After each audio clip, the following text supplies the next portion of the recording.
আজি ৰাতিপুৱা আমি এটা সুন্দৰ নতুন আঁচনি আৰম্ভ কৰিছোঁ। আঁচনিটোৰ নাম হ'ল CM ফ্লাইট।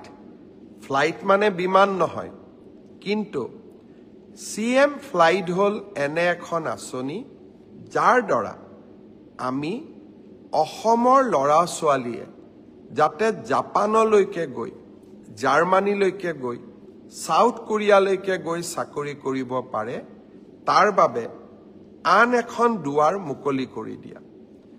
এডভান্টেজ অসম দ্বিতীয়ৰ সময়ত জাপানৰ লগত আমি এখন বুজাবুজি চুক্তি স্বাক্ষৰ কৰিছিলোঁ।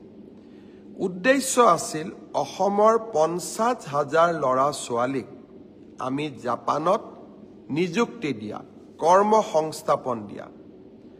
জাপানত এটা চাকৰিত, সাধাৰণ চাকৰি, ড্ৰাইভাৰ হ'ব পাৰে, নাৰ্ছিং কেয়াৰ হ'ব পাৰে, অফিচত কাম কৰিবলৈ কম্পিউটাৰ অপাৰেটৰ হ'ব পাৰে, বা ছফ্টৱেৰত কাম কৰা আমাৰ ডেকা ল'ৰা ছোৱালী হ'ব পাৰে।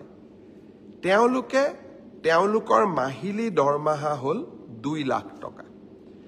আৰু এই 2 লাখ টকা দৰমহা দিব পৰা 50,000 ল'ৰা ছোৱালী জাপান চৰকাৰে অসমৰ পৰা লৈ যাব বিচাৰে। তাৰ বাবে আমি কি কৰিব লাগিব? তাৰ বাবে আমি জাপানৰ ভাষাটো শিকিব লাগিব। জাপানিজ লেংগুৱেজ আমি শিকিব লাগিব। আজি ৰাতিপুৱা গুৱাহাটীত আমি জাপানিজ লেংগুৱেজ ট্ৰেইনিং চেণ্টাৰটো আৰম্ভ কৰিলোঁ। ইয়াৰ বাবে এই গোটেই লেংগুৱেজ ট্ৰেইনিং পাবৰ বাবে এজন ল'ৰাই বা এগৰাকী ছোৱালীয়ে 1,80,000 টকা ফিজ দিব লাগে। ইমান ফিজটো আমাৰ ল'ৰা ছোৱালীয়ে দিব নোৱাৰে।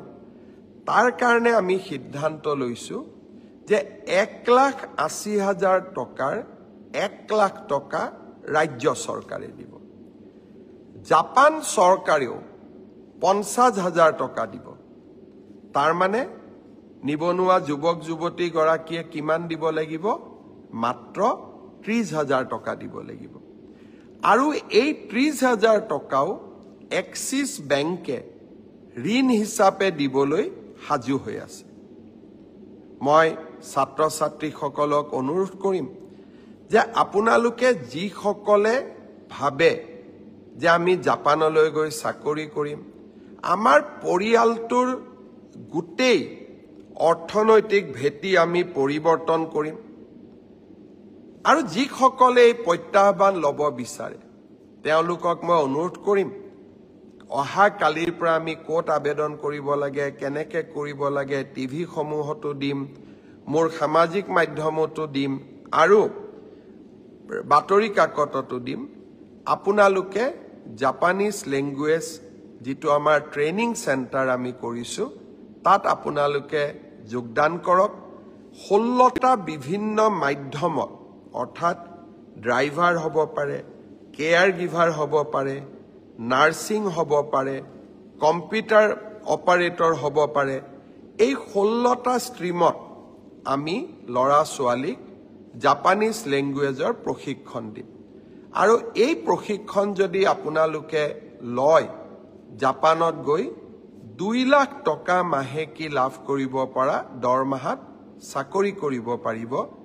আৰু তাৰ বাবে জাপান চৰকাৰে 5 বছৰৰ ভিছা দিব।